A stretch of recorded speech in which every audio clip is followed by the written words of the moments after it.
I'm going to show you how to lengthen or shorten these jeans. This will work for both the Prancer pull-on jeans and the Bacca Bootcut jeans.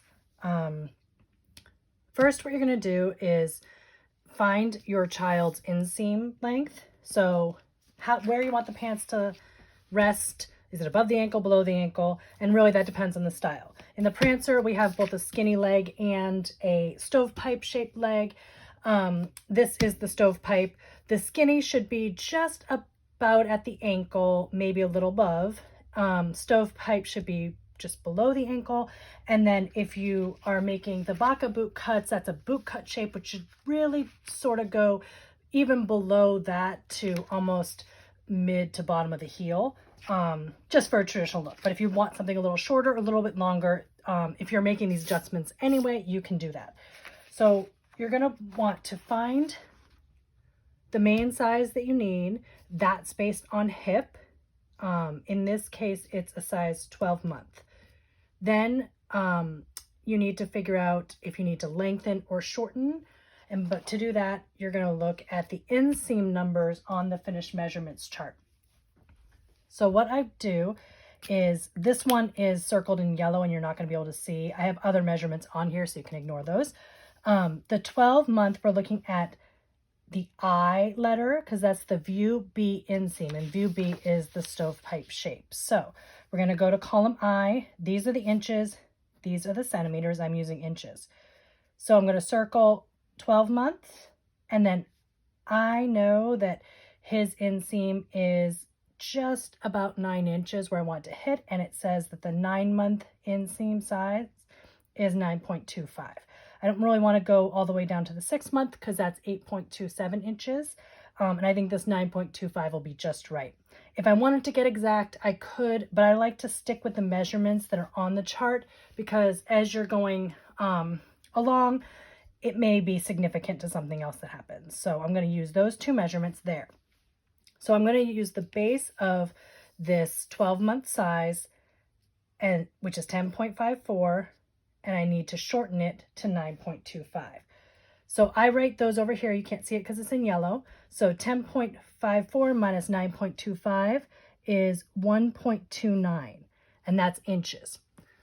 What I need to do is divide that in half because I'm going to take out half below the knee and half above the knee so that the knee stays somewhat central. If you take 2 inches out and just move the knee up 2 inches, well, then the knee is way up here, and that's going to be odd.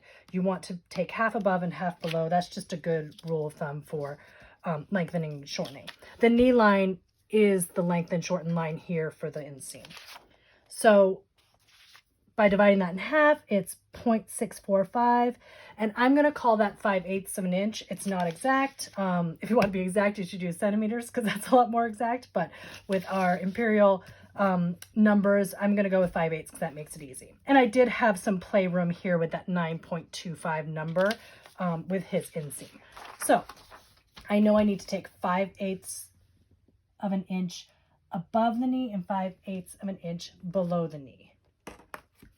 So what I do first is I take the grain line and I'm going to make it extend further than it already does.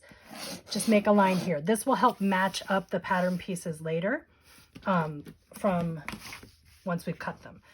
So you take a ruler like this. It's just a quilting ruler. It's got lines on it.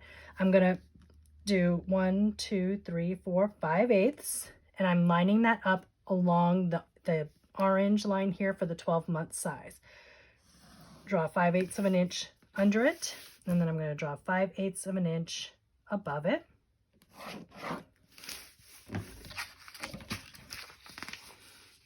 So then I'm going to cut along this line and cut along this line and push them together.